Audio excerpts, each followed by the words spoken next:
Welcome back to the Fantasy Trading. I'm hosted by Faceoff Sports Network, and today we're going to be diving into some Week 9 waiver wire pickups that you need to make ahead of your fantasy football playoffs. Now, we only have a few more weeks before the fantasy football playoffs start, and we need to be ensuring that we win almost every single week from now on, especially if we're a 500 team or in a tough spot. So these waiver wire pickups are going to be huge as we have some more bye weeks coming up. But let's dive right into this with Rashid Shaheed. Now, coming into the year, no one really thought he'd had a role. He was the wide receiver 3 on the Saints depth chart behind Olave, Michael Thomas when healthy. But Shaheed has almost taken over that deep threat role completely from Olave.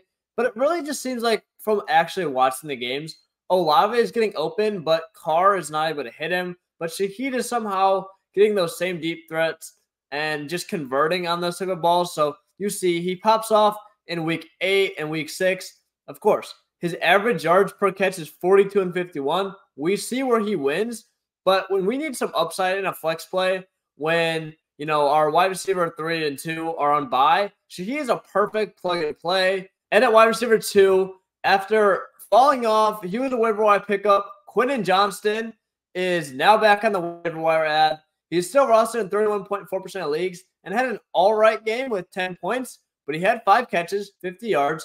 He looked pretty solid, and well, I will say it is the Bears defense. And one good thing about being a Bears fan is no one can question me about being biased because I, talk trash about the Bears on almost every single waiver wire episode or ranking episode where the Bears are getting destroyed. So, I'm a realist. I'm obviously not biased. I love the Bears.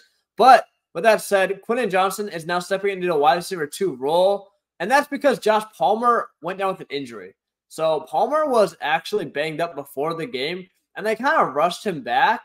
And now that he re-injured his knee again, I really don't think that they're going to push it. Like, Palmer, I could see being out for, 3 to 4 weeks at this point.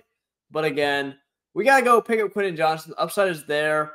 Even if he may end up back on this drop list in the next 2 weeks, I think he's worth a roster spot for now. Heading over to the running backs, we have Emari Demercado, who was on this list. He's kind of back and forth as well, but Connor's still on IR. He's only rostered in 39.2% of leagues, and he had 20 carries last week, averaging 3.9 yards per carry. Not a great game with 8.9 fantasy points because he only had 1 catch for 1 yard in the receiving game.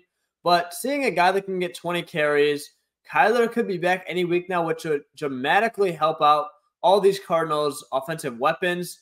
And just there aren't many other options on the waiver wire where we talk about at this point in the year, running backs either have talent or volume. There's really no mix. And if they are, they're almost instantly a top 12 guy. So if you're getting an RB2, you got to be betting on one of those two things. And Jim Mercado is a solid player. I wouldn't say he's an extremely talented guy, but he's getting that workload as of right now. I would definitely go pick him up. And for our running back 2, we have Chuba Hubbard, who is rostered in 42.9% of leagues. And he's similar to Demercado, had a less than impressive week, but he outsnapped Miles Sanders significantly. Miles Sanders had no fantasy points, and Hubbard had 15 carries.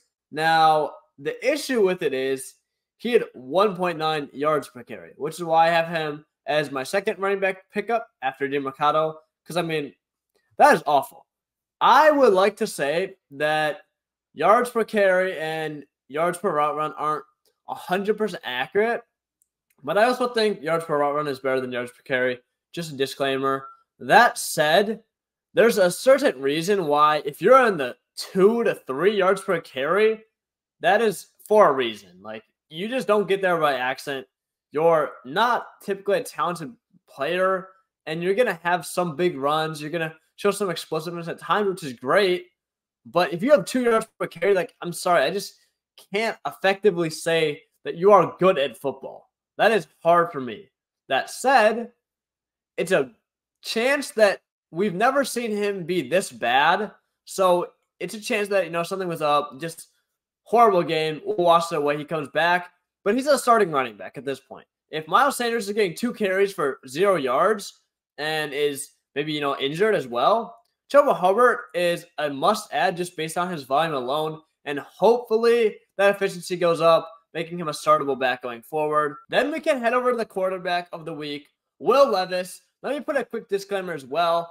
If you don't have Sam Howell yet, then you have obviously not been watching these videos. Sam Howell is now up to the quarterback 8 on a points per game basis, which is just absurd. Now, week 8, he came on. He wasn't starting. They were platooning quarterbacks. Malik Willis comes in, kind of gets screwed over by a bad snap, but Levis comes in and just throws an absolute nuke. He looked phenomenal. All his touchdown passes were firm, on the money, perfect accuracy, 4 touchdowns, 0 interceptions, 238 yards for 65.5 completion percentage. Now, looking at it, he looked phenomenal. I know for Dynasty, so I looked at Levis more for Dynasty because he's a rookie. Rookie quarterbacks don't typically produce in year 1 unless they're a rusher like Anthony Richardson. So he really had no fantasy value, even if he was a starter. But that said, let's look at this rushing volume this game. He had 7 carries, only 11 yards, and no touchdown. So it's not going to show up on the stat sheet like, oh, he's got incredible rushing upside. But rushing yards are such a varied stat because a lot of quarterbacks scramble when they have to.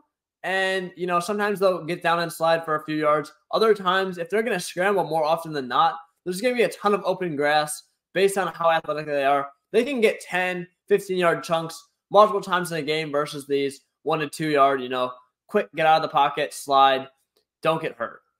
But Levis has some rushing upside. He has an incredible arm, and the Titans are not great, but DeAndre Hopkins really stepped into his own and showed why he is the D-Hop that we all know and love. I'm grabbing Levis because he has a ton of upside.